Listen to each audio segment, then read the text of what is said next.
lights were on, but it was dark. Men in bow ties lined up at the door. The room was for rich men.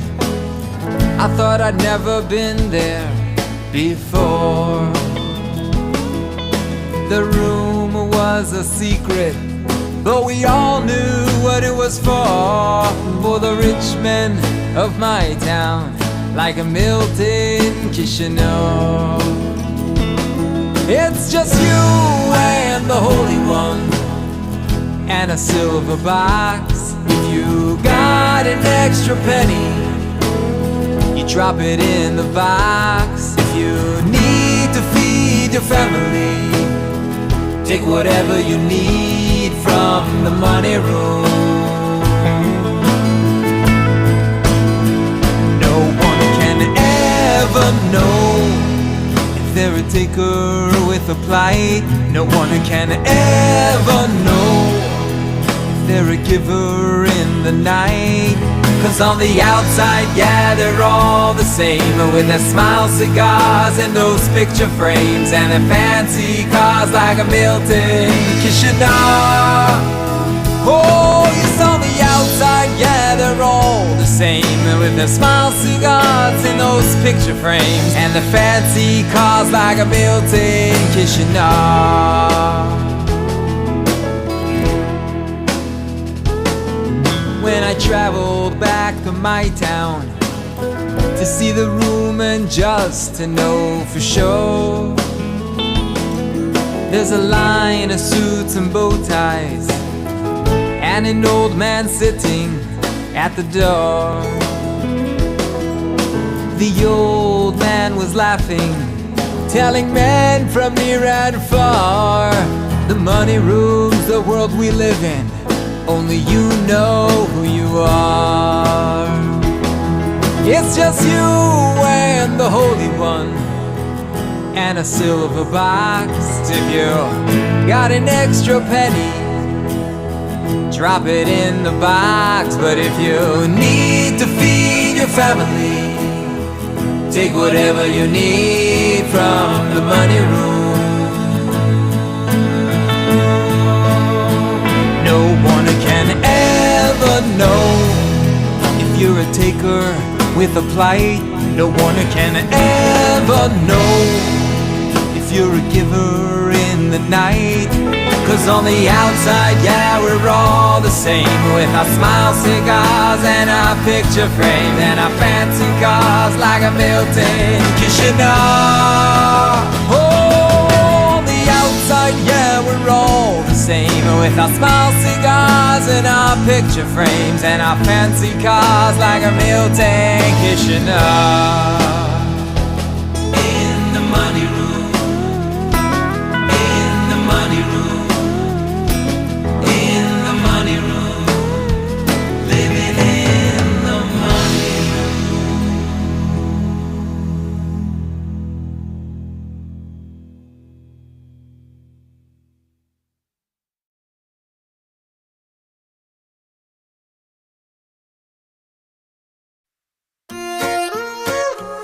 Greetings to the world.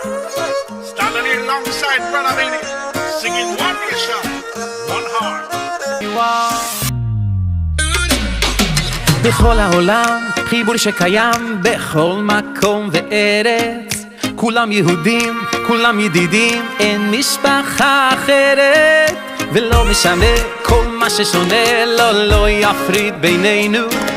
אחים אחיות, ביחד לראות משיח בימינו. From the depths of your heart to love, in your soul you find a spark. Every person near or far, just love, no matter who you are. הנה מה טוב ומה נעים זה טוב, כל ישראל חברים. You know Mashiach's on his way, just love, he's coming any day.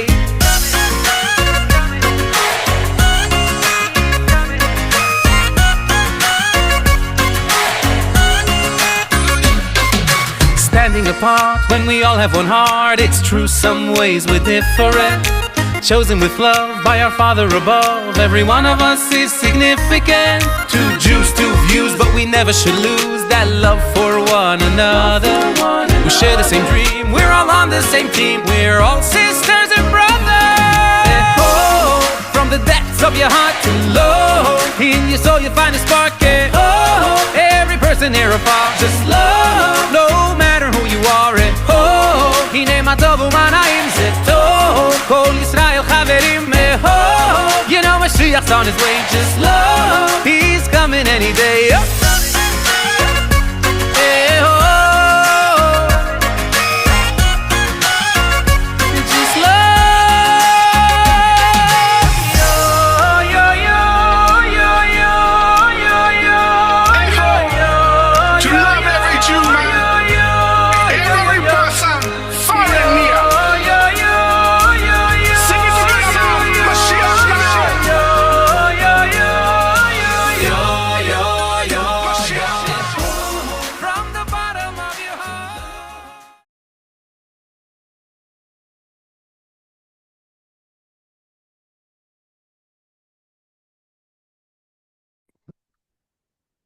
That's the first note.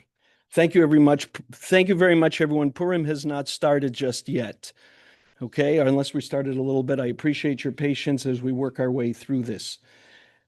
Good evening and welcome to the 26th annual TOMCHEI SHABBOS lecture held in loving memory of Ruchama ZLOTNICK Alei Shalom. This annual gathering has become a meaningful fixture on the Toronto Jewish calendar, an evening of inspiration, reflection, and unity.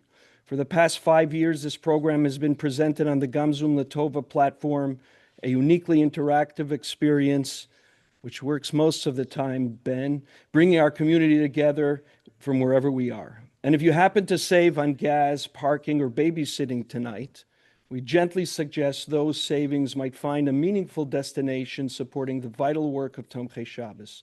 Donations can be made at rfro.org or by e-transfer to info@tomcheishabbos.ca, but I digress. With Purim Fest approaching, please remember TOMCHEI SHABBOS when preparing the mitzvos of Mishloach Manos and Ayeh Ircha, caring first for the needs of our own community. This program is approximately 60 minutes in length. It is being recorded and will be available on the TOMCHEI website for future viewing and sharing. We encourage you to position your device at eye level and remain present throughout the program. And as a courtesy to preserve the dignity of the evening, if you're engaging in other activities during the program, we kindly ask that you turn the camera off. We invite you to use the chat feature to share words of appreciation for the volunteers, donors, and families who make this sacred work possible. Please take a moment to be part of this quiet and powerful mission. While portions of this program are pre-recorded, our upcoming segment is live. Zoom allows for collaboration.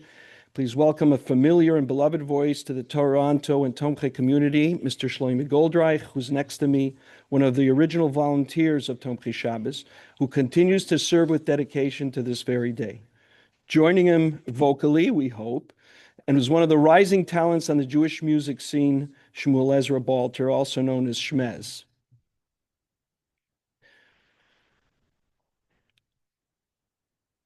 Together, they honor the donors and volunteers with a live rendition of Kol Mi She'oskim, those who sustain the sacred work. Following this tribute, Rav Yossi HaKohen Philip Shlita, the Manig Ruchni of the Tza'irei Agudas Yisrael, will lead us in TEHILLIM and introduce this evening's keynote speaker, Rabbi Joey Haber.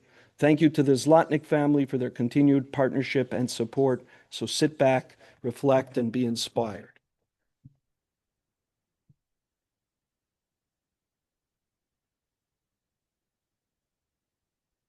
Ready? Start. Yeah. Kol mi she'oskim b'tzorchei tzibur b'emunah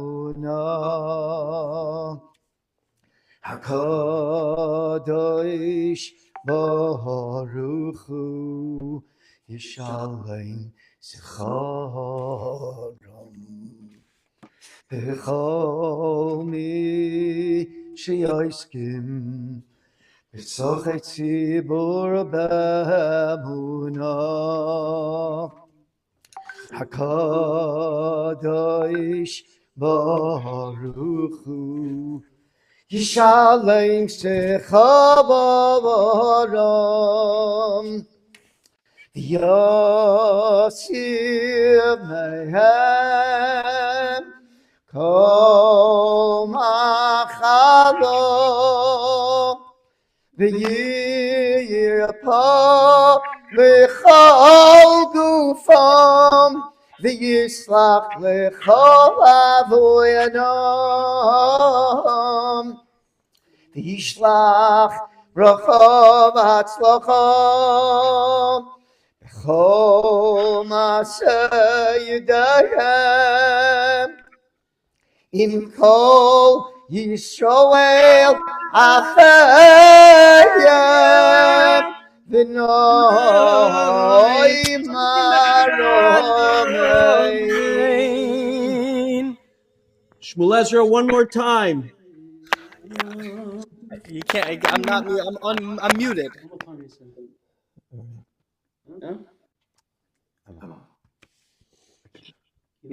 Yeah, okay. Rabbi Philip. Go ahead, Shmuel Ezra. Okay. Yishlach beracha ve'atzlacha ay bechol maseh yedayim im kol Yisrael achem v'noi maromein. Okay. All right, I'm allowing all the participants to unmute themselves and give a round of applause and also a round of inspiration, tefillah, that there should be no more technical difficulties the rest of the night.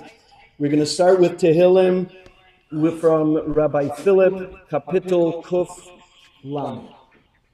Shir Amalois Bimama Kim Korsicho Adonai Adonai Shema B'Koili Tiyena Oznecho Kashuvois L'Koil Tachanunoi Im Avoinois Tishmoyo Adonai Miyamoi Ki Imcho Aslicho Leman Tivorei Ki Visi Adonai Ki Viso Nafshi V'Lidvaro Yokolti Nafshi L'Adonai V'Shoymerim L'Aboiker Shoymerim L'Aboiker Yachel Yisrael El Adonai Kim Adonai Yachesed V'Arbei Moifedos V'hu Yiftes Yisrael Mikol Avoy Noisav Kapitel Kuf Mem Beis Maskil David V'Yosei V'Amoros Sefilo Koili El Adonai Ezra Koili El Adonai Ezchanon Esh Koil L'Fonov Zchi Sorosi L'Fonov Agid V'Satei V'Lai Ruchi V'Atei V'Dato Nesivosi Oy Razva Lichtovu Fachli Habeit Yomi Mirei Leini Makir Avad Manois V'Meni Eidoreish L'Nafshi Zrakti L'Chadinoi Amati Ato Marzi Chelki Beretz HaChayim Akshivo Rino Tzigdaloi Sigyoi Atzilei Miroi Dfai Kilom Tzurimeni Oitziu Maske Nafshi Loi Doi Seshumecho Yachtir Tzadikim Kisigmoi Loloi Achinu Kol Beis Yisrael Anesun Ratzoro Vashivyo Oim Den Ben Bayom Ben Bayom Shamakoim Yirachem Aleim Oitzir Betzor Lavocha Mafeiro Oiro Shibu Legulo Are you able to log in? Okay, so I'll give you a regular. Hope I'm in a good position. Is this good? Can everyone see me properly or no? Yes? No? Yeah. Go ahead. Okay. So let me just tell you where I am. This week has been most of you are in Toronto. You're used to this, but we're from New York and we're not so used to this. This week has been a very unique week for us here in New York because we had an incredible snowstorm on Sunday, and that had a big impact because I was supposed to make a speech on Sunday night and then 3 more last night, and all of them got displaced. So tonight we're doing the Zoom as I'm in a car being driven from a speech in Brooklyn to a speech in Queens. No one can see me. Okay, Rabbi Haber, just one moment. Before you start, since you're in the car, I'm going to ask Rabbi Philip to properly introduce you. Rabbi Haber is here on an iPhone, but everybody's spotlight can see you and hear you, but I would just like, if possible, to, and it's not so clear. Are you in a car? Yeah, I'm in a car. You hear my voice?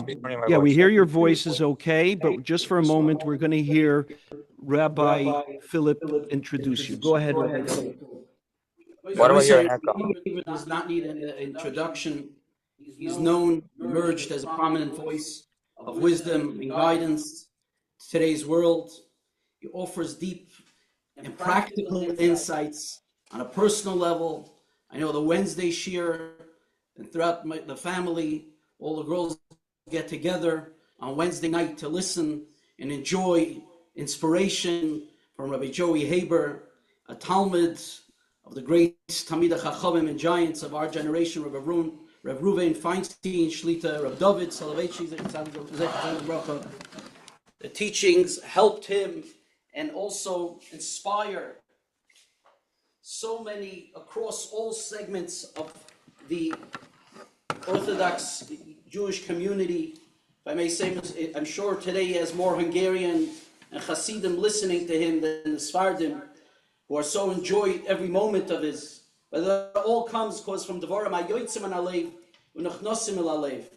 I saw something very short from the Taz in a sefer this week's parsha in Divrei David, and he says on the pasuk. Okay, thank you very much, and I appreciate that introduction. Was really, really very warm, Rabbi, and I appreciate it. I hope it's all true. I'm not sure if it is, but at least we're mistaldo for it to be true every single day. I'm in a car. The person who's driving is going to try to open up more lights in the car. And hopefully you'll be able to see me a little better. I really apologize.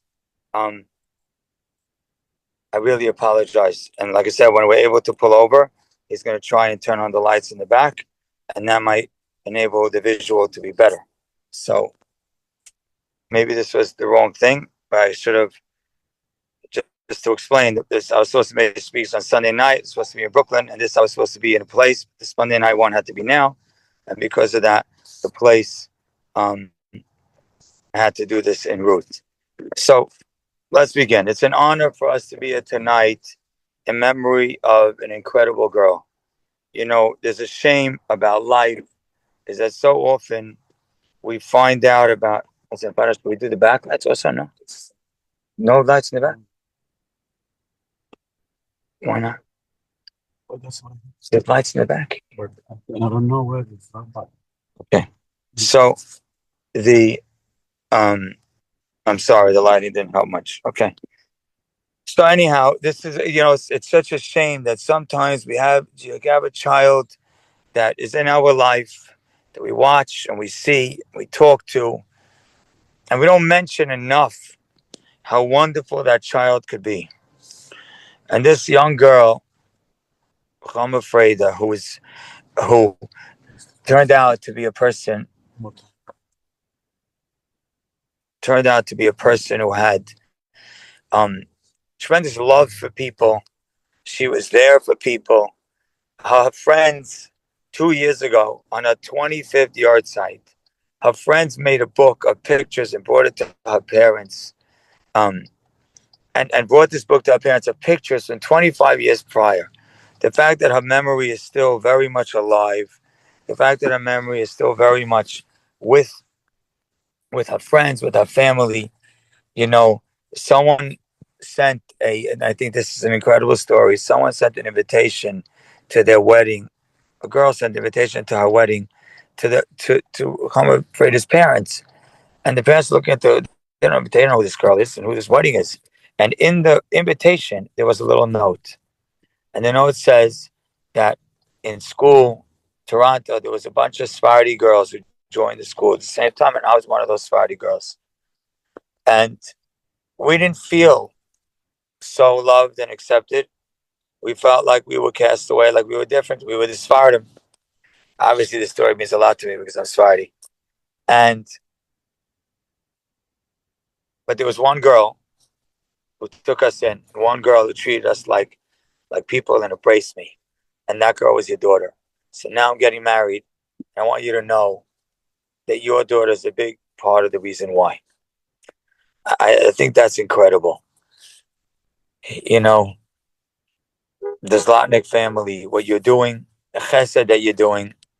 By the way, probably one of the greatest names of all time is Boo Boo. I don't exactly know how you get that kind of nickname, but I think that's cool. I love running around with the name Joey because it makes a lot of people remember the name, because instead of my name being Yosef or Chaim or Yitzi, it's Joey, and everybody remembers it because their first question is like, why am I listening to Joey? So when I had a conversation with Boo Boo, I was like, why am I talking to a man named Boo Boo? And then I started to realize what this man is about. And wow, is that name a mask for incredible work?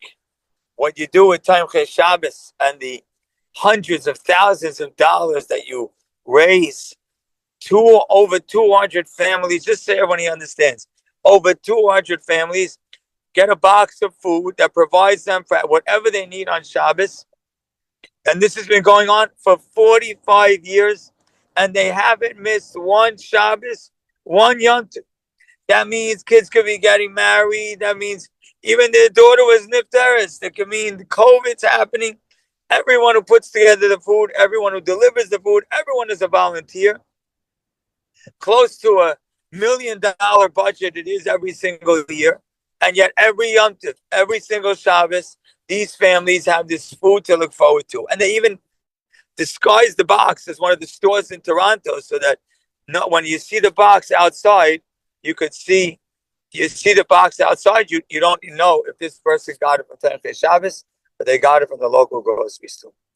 The work you do is incredible. Your children are incredible. The path you're building them on is incredible. And your daughter, who left this world 27 years ago on Chava Alav Adar, is also an incredible, incredible testament to the world, your life you're building. And so I want to speak tonight about giving. And in order to speak about this properly, I want to make sure that I want to speak about the whole idea of how we give.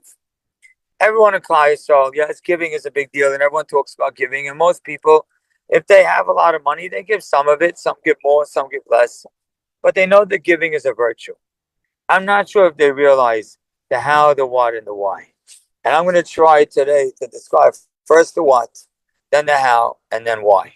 And I hope it'll help change your perspective on giving. And we're here tonight in memory of a girl who was a giver, and in money being raised in honor of an organization that all it does is give, by a family, ZLOTNICK family, that all they do, they've dedicated their entire life to giving to Klal Yisrael. And so therefore, I think it's incredibly important that we understand the what, the how, and the why. First, the what. You know, I read many books on leadership. Barnes & Noble, Amazon, whatever. Some of the books are good, some are not so good. But probably the best lesson of leadership I ever heard was from a thought that I heard on Moshe Rabbeinu. And literally this lesson guides me every day. Moshe Rabbeinu was standing by the burning bush. And the pasuk says, Hashem said to Moshe Rabbeinu, "Mazeh biyadecha," what's in your hand? And Moshe Rabbeinu says, it's a stick. Hashem says, throw it to the ground. He throws it to the ground, it turns into a snake. Now Hashem says, bend back down and pick it up. He bends down and he picks it up, and the snake turns back into a stick. That's the story. The question is, it's Hashem. Why is he asking what's in your hand? Hashem, of course, knows what's in his hand. And then why is a stick turn into a snake? Why does he have to throw it out of his hand? Why does it have to turn into a snake? And then why, when he bends it back and picks it back up, it turns back into a stick? Like we're back where we started. The Teretz is an incredible lesson on leadership. Again, you could read books and they will tell you how to lead. They'll tell you how to be charismatic. They'll tell you what the words to say and how to talk to your people and how to inspire, how to strengthen, how to guide, and how to instruct, and how to dictate. But really all you need to know is this one idea. Moshe Rabbeinu. Hashem says to Moshe Rabbeinu, what's in your hand? He says a stick. You know what a stick meant? A stick in the days of old represented your income. A stick represented your power. It was a stick, like a king held the stick. Your income, a shepherd held the stick. And you'd hold the stick, and the stick could be your power and your income. Hashem says to Moshe Rabbeinu, why is it in your hand? If that stick, your power and your income is in your hand for yourself, then throw it to the ground because it's poison like a snake. And now you want to lead instead, bend back down, pick it up, and use it for another. And that is leadership. Leadership is identifying what is the stick in your hand. Because everyone's got a stick. What is your stick? Some people, their stick is their income. Other people, their stick are their connections. Other people, their stick is their personality. For other people, their stick is their ability to listen. For others, their stick is their ability to talk. For other people, their stick is their sense of humor. Other people, their stick is their wisdom. Other people, their stick is their ability, their athleticism, their talents, their music, their singing, their dancing, their acting, their cooking, their baking. Everyone's got a stick. What is leadership? Identify that stick and give it to another. So many people step back and say, oh, I would love to give. If I were a millionaire, I would give. But I'm not a millionaire, so I can't give. I don't know why Hashem made Yenim a millionaire, because if he made me, I would give a lot. Sir, there's no waiting to give.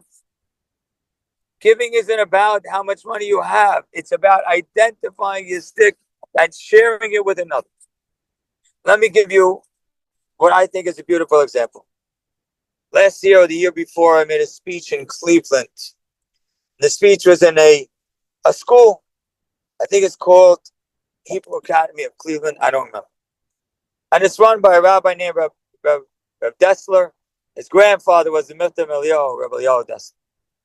And his father, Rabbi Dessler's son, used to run the school. Anyhow, I'm in the office, in the principal's office, before we're about to make the speech.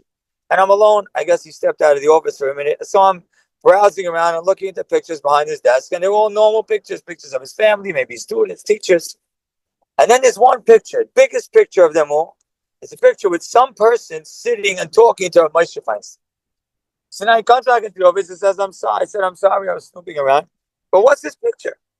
I said, most people, if they have a picture of a gadol, it's either the gadol by himself alone, or it's them or their children with the gadol. I said, who's this guy with the Moshe Feinstein, and why do you have this as a picture? He says to me, Rabbi, let me share with you the story. He says, I guess it's about 50 years ago, my father had a heart attack somewhere in April. He had a heart attack, and there was a man who was very close to him. His name was Irving Stone. If you never heard of the name Irving Stone, there's something called the Stone Chumash. Art scrolls main Chumash, and probably in your shuls. That was dedicated by Irving Stone. Irving Stone lived in Cleveland, was very close to my father, and now my father has a heart attack, and there's nothing he could do. So Irving Stone made a decision. He says, there's one thing I could do.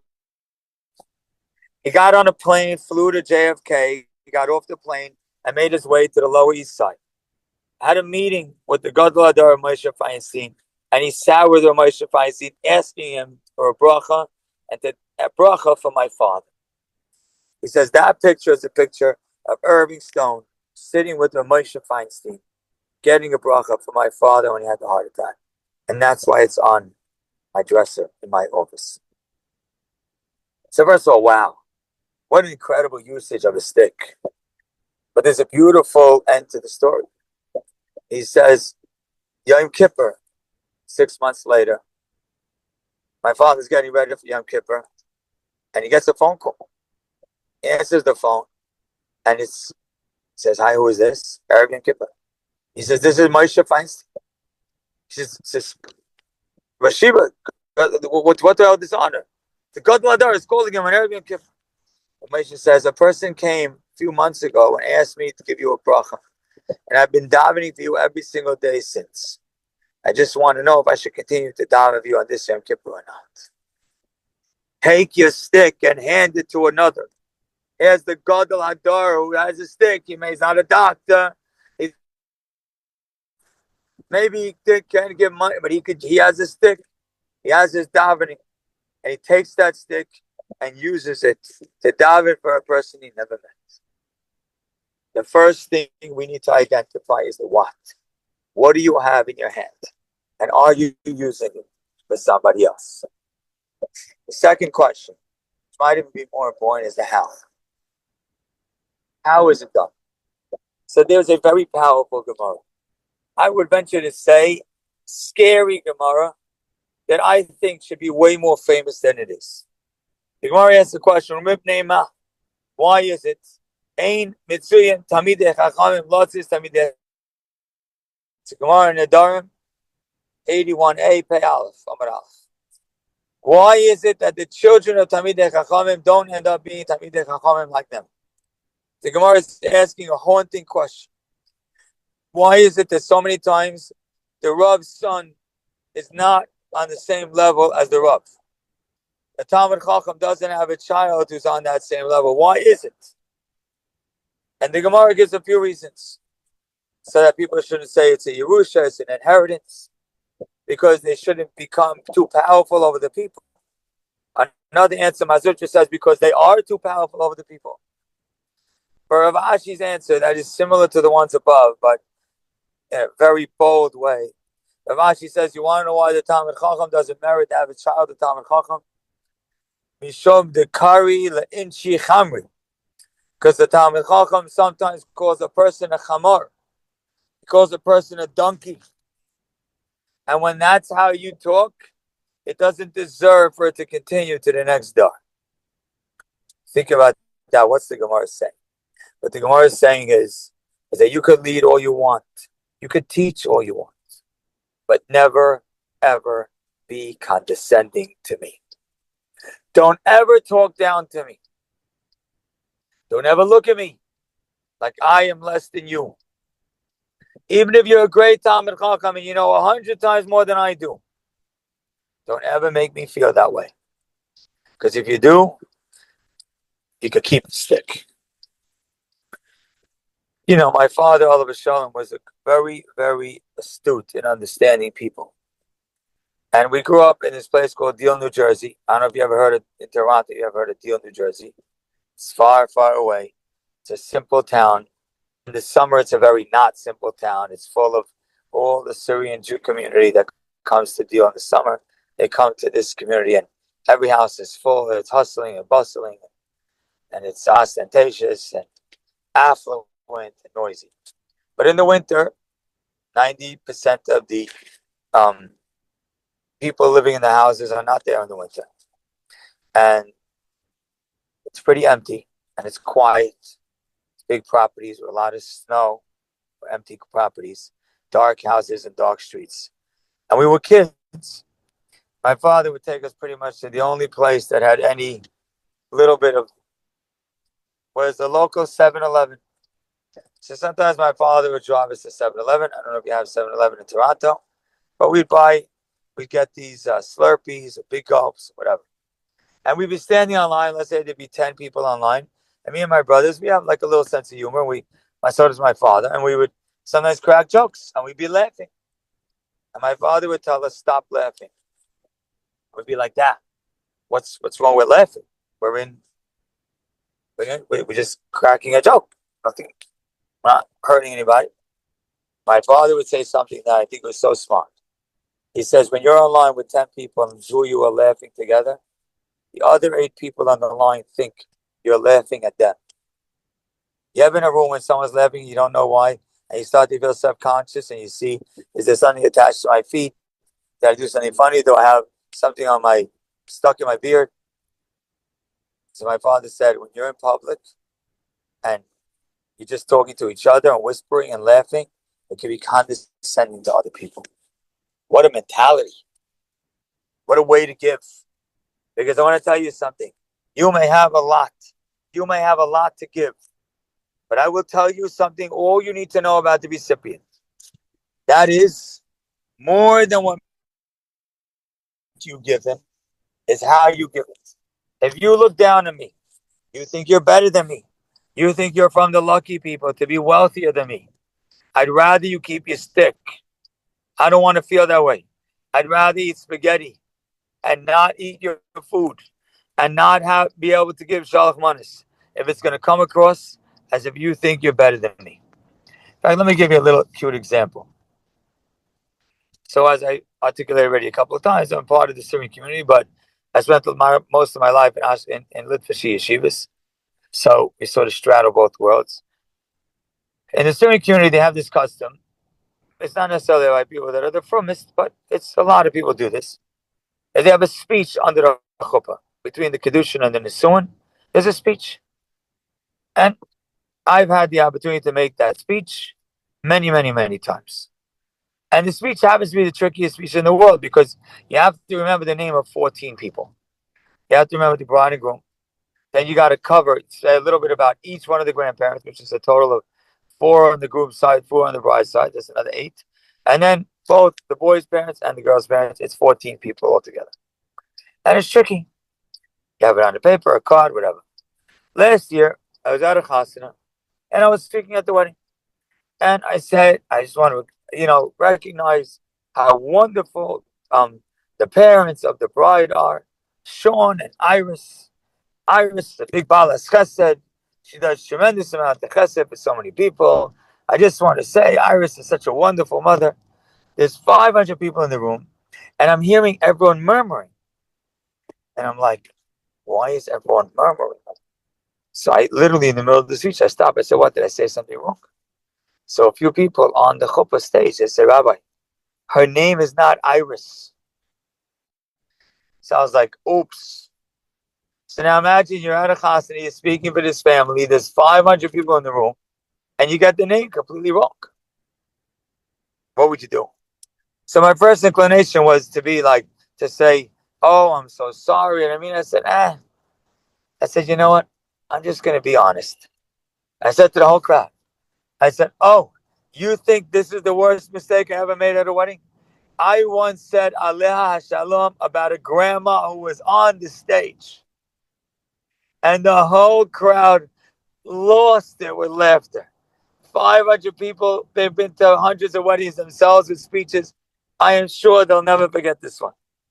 I said, you know what? We're all human. So I make mistakes too. And I acknowledge I made a mistake. I'm not better than you. You're not better than me. That's how we give. The beautiful little ending to the story is, after the chuppah was over, I was Masach Kedushin also. After the chuppah was over, I shook the hands of the father of the kala and the father of the chassan, and they both gave me like a stone face. So I was like, uh-oh, they're upset at me. I made a mistake. I should have known their name. I don't know. I can't believe it. That was it. A few days later, I said to someone, I said, I feel very bad. I think they're upset that I said the name wrong. That night, I get a call from the father of the chassan. He says, Rabbi, let me tell you a story. He says, I have 4 children. 1 is married, and 3 of them were well into marriageable age. 6, 7, 8 years into the marriage when they should have been married already. Daughter. And we're not the frumest people. We're TOMCHEI SHABBOS-ish. We're not the frumest people. But I was in upstate New York, and someone told me there's a very powerful grave to go to, the grave, the tombstone, the kever of the TZADI. So I went to we're coming back from Buffalo, and we stopped by the kever of the TZADI. Now, first of all, that in itself is like, I'm thinking of this guy at the TZADI's kever. That's wild. There's hundreds of Hasidim there, and like, here's this guy, but okay. He says, and we daven at the kever of the TZADI. He says, I just want to tell you that all 3 of those children got engaged within the year. And 3 children that are engaged. The son whose wedding was on Sunday night, that you were Masad Kedushin at, that son's chasana, my wife, who's not well, she's been davening for 3 weeks. She's been davening for 3 weeks to Hashem, saying, tell him every day. Because she lost her mother a few years ago. And she's davening to Hashem, Hashem, show me that my mother is at the chuppah. Hashem, show me that my mother is at my son's chuppah. Hashem, show me that my mother is at my son's chuppah. For 3 weeks she was davening.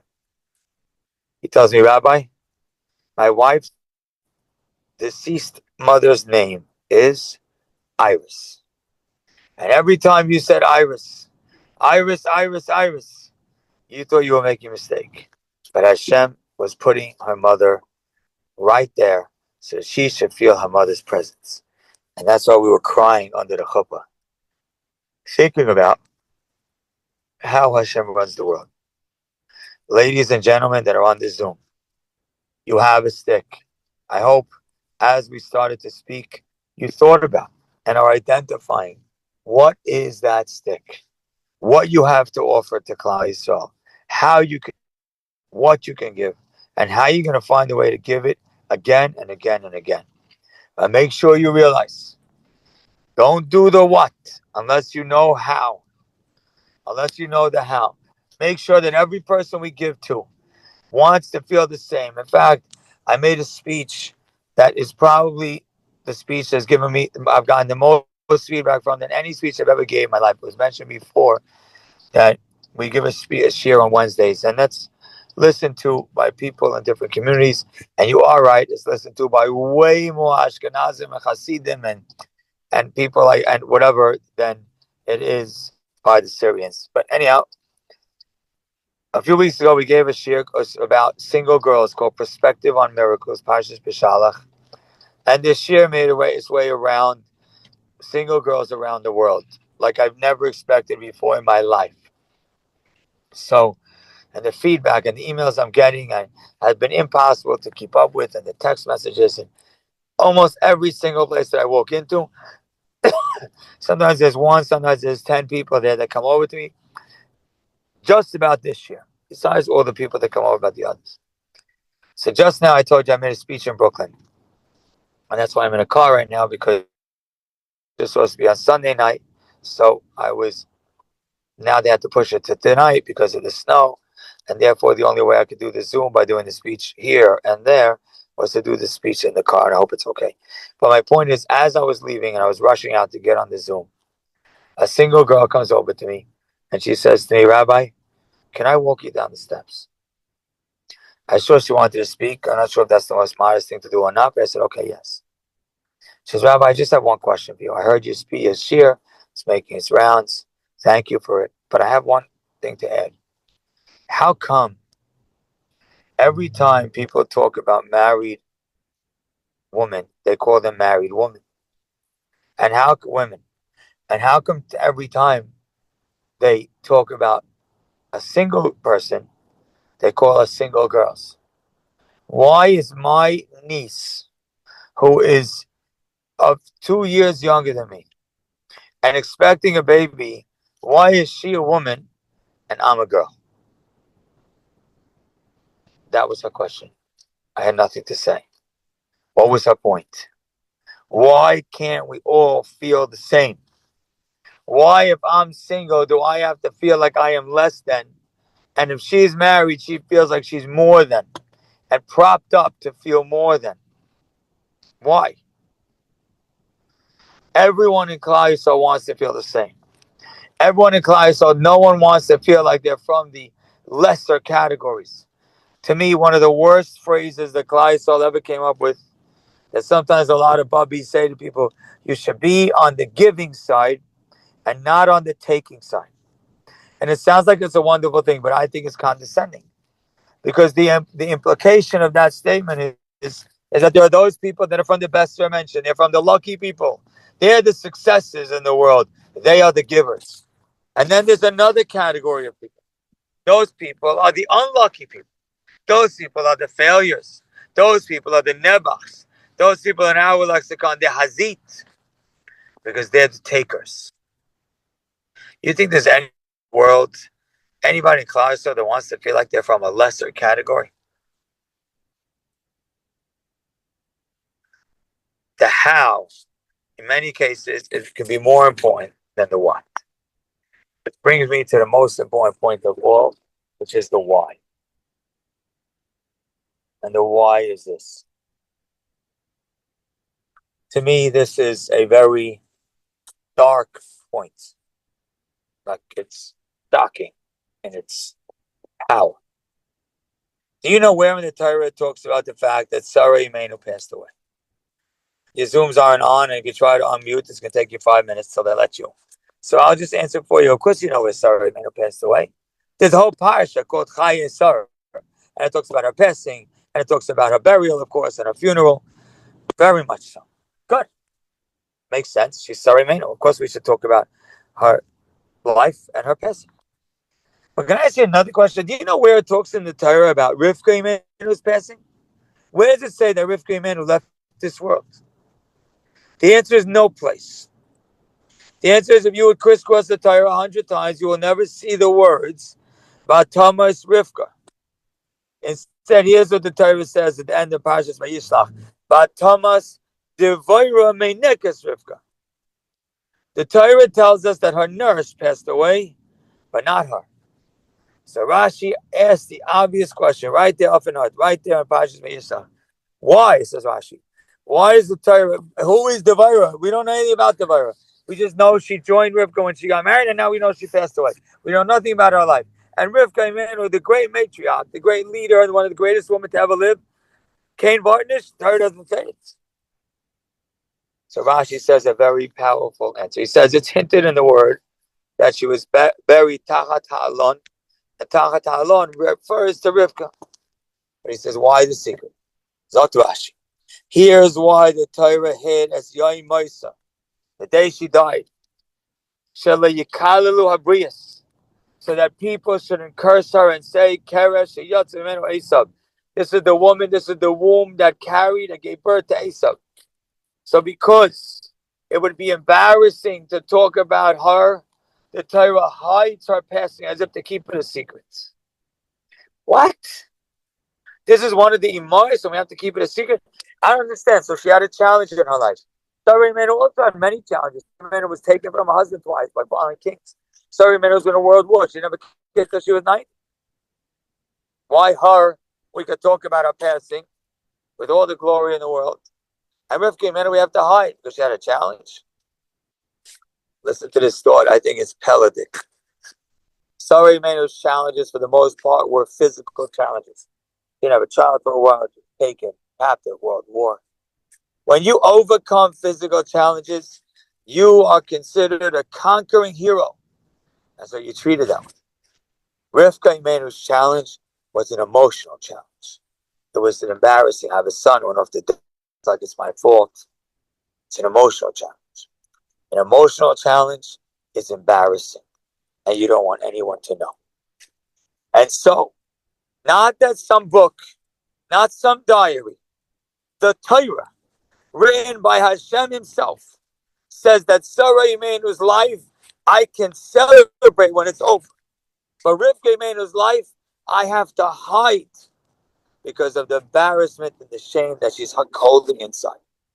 I want to tell you something about every person you know. And I know this because Hashem has given me the opportunity to speak to plenty of parts of Klal Yisrael. There's a little bit of Rivka Imenu in them. Everyone has something in their life that they are hiding. For one person, it's a daughter not married. For another person, it's a learning disability. For another person, it's a marriage that's nowhere near as strong as it should be. For another person, it's not having the children not having children or having a child that's not the way they hope, and they're embarrassed of the child. For another person, it's an income that is not nearly what you think they have. For another person, they are socially awkward and embarrassed every time they're asked to open their mouth. Everyone's got a Rivka Imenu. Everyone's got a little failure inside of them that they are embarrassed to share. Everyone. And so when you give, the what is important. Identify your stick and give it. The how is important. And that is give it in a way that makes us all feel equal. You want to know why? The why is because every single one of us are struggling in a certain way. So when you're giving to me, you're not just giving my physical needs. You're also talking to my emotional embarrassment. There's something inside of me that I am trying to hide, that I am not excited about, that I am ashamed of, that I can't believe is true about my life. And if you give me in a condescending way, you're literally like punching me in the face to give me $100. And I'd rather you keep your $100 and keep your punch. Maybe this is why Moshe Rabbeinu, the greatest leader to ever live, greatest giver of all time, Moshe Rabbeinu's got his name Moshe. Why he's got his name Moshe? And Amayim Bishitiyu, because he was drawn from the water. And the simple explanation in that is drawn from the water. But good, but here's the problem. If that's the case, the name should be Mashui, drawn in past tense. Moshe is present tense. Why is it Moshe present? The answer is because what the Torah is trying to teach us is that Moshe Rabbeinu is not a person who was once saved from the water.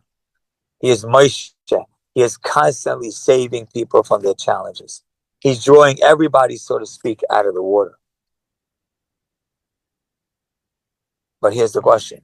Why did Hashem have to make Moshe Rabbeinu, of all people, have to be saved from the water? The Torah says this.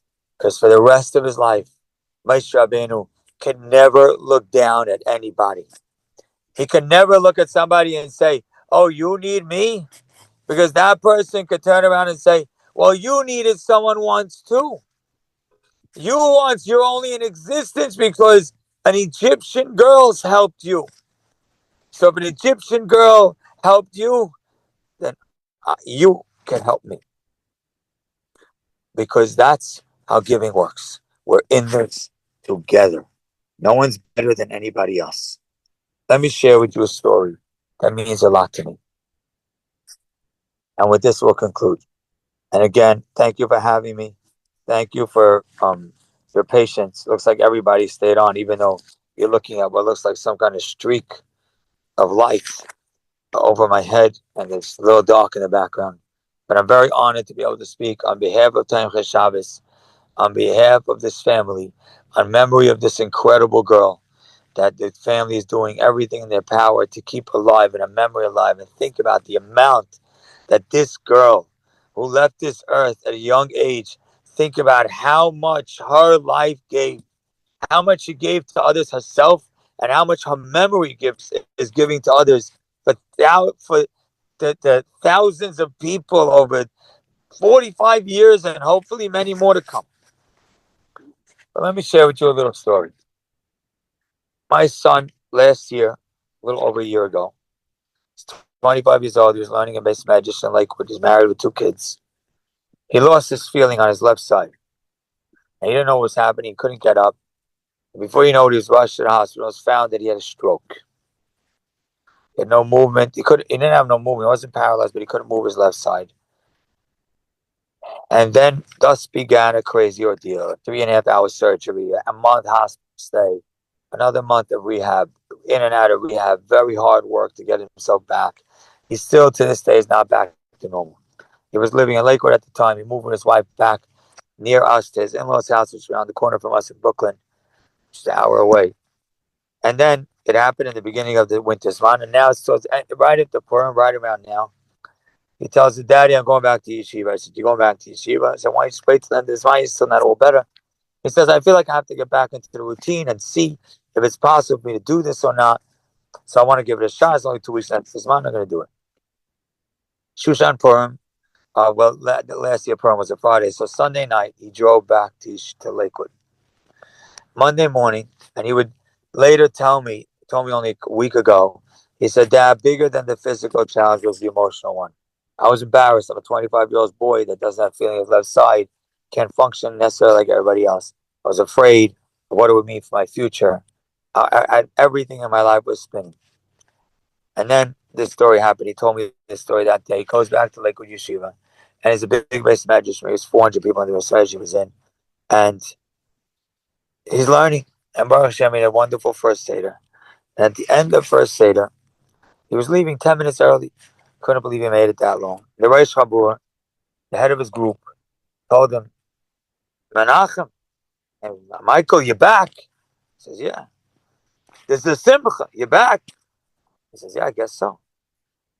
He says, Madav Tansen, we have to dance. He says, dance? He says, yeah. He grabs 3 younger light, 3 other Kollel men that are standing right there. And in the middle of the base medrash, he starts in the middle of Seder. Dance with my son. I might get choked up sharing this story. Within minutes, 400 people got out of their seats. And 400 people grabbed my son's hand, and they danced in unison. And for the last 10 minutes of Seder, they danced with my son for his returning back to yeshiva. What's incredible about this story is my son called me up and he told me, I said, you have a video of it? He says, no, it's Lakewood Yeshiva. No one had a phone on them, so no one was able to take a video. I said, you have to be kidding. He says, yeah, no one could take a video. I said, wow. An hour or two, the COO of Lakewood Yeshiva calls me up. He says, Rabbi, I just want to tell you what happened today. I said, my son told me. He says, I need it. We have a video. I said, how do you have a video? He says, we have the video camera from the room. We have the footage. And he sent me the footage. And the thought that my son in his most vulnerable state had a base message of people, Lakewood Yeshiva, most of which don't know him. Each one got up out of their seat and handed them their stick. That's what makes Klal Yisrael great. Now, I hope every person on this Zoom, you want to elevate the neshama of this incredible girl. Grab your stick. Grab what you can.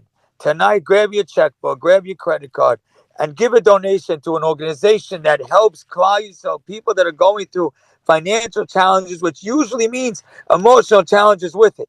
Help them. Lift them up. Hold their hands. Dance with them this coming Shabbos. Make them feel like Toronto is with them. Because every person has the stick. And every person, when they receive that stick, want to receive it in a togetherness. Because every person has the why. Every person is struggling inside. Tonight's your opportunity to make every single person in Toronto, whether they have a lot or don't have as much, make every single person in Toronto feel like you are holding their hands. Thank you again, and good night. And may I have a tremendous help. Thank you, Rabbi Haber. Thank you. Before you go, I've allowed everyone to unmute.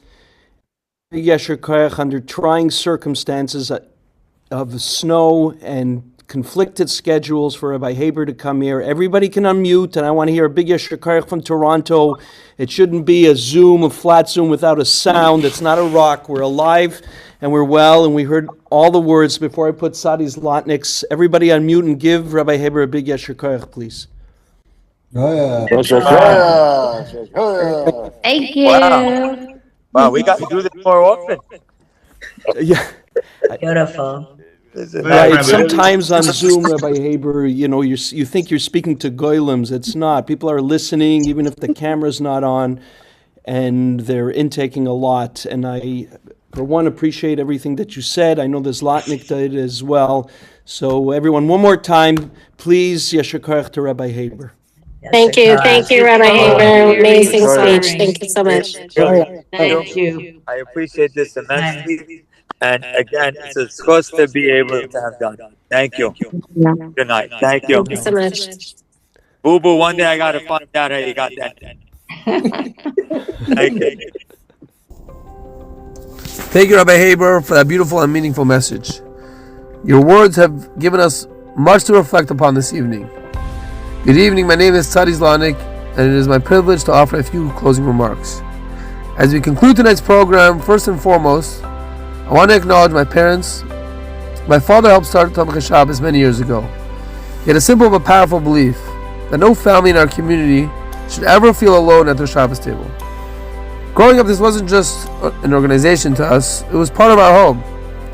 It shaped our values, our priorities, and our understanding of responsibility to others.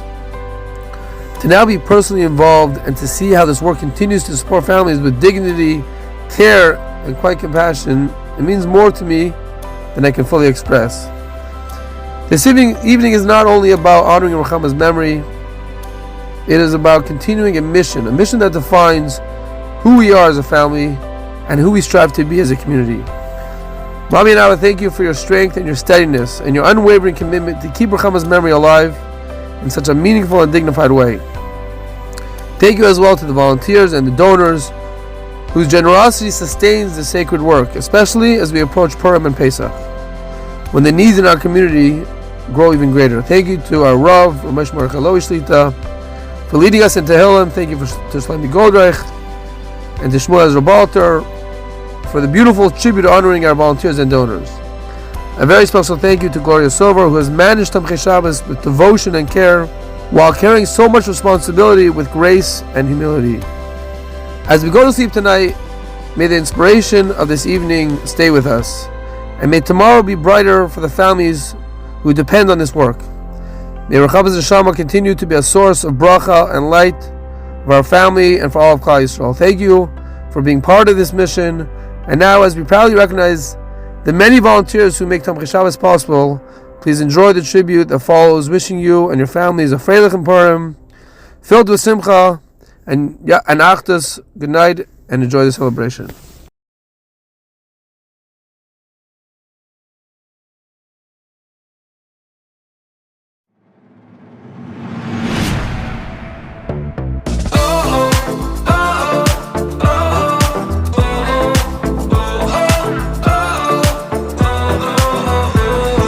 Darkest times on a pitch black night, he rode a horse of the purest white. He knocked on the door, got a prisoner free.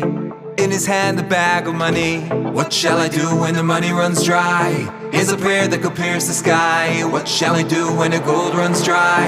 Here's a prayer that could pierce the sky.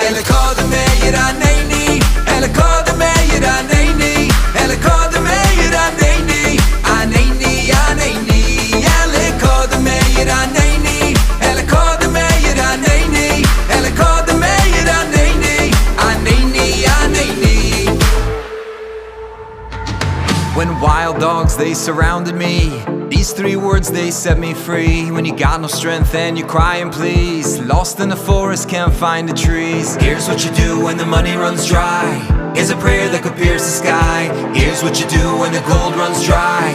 Here's a prayer that could pierce the sky.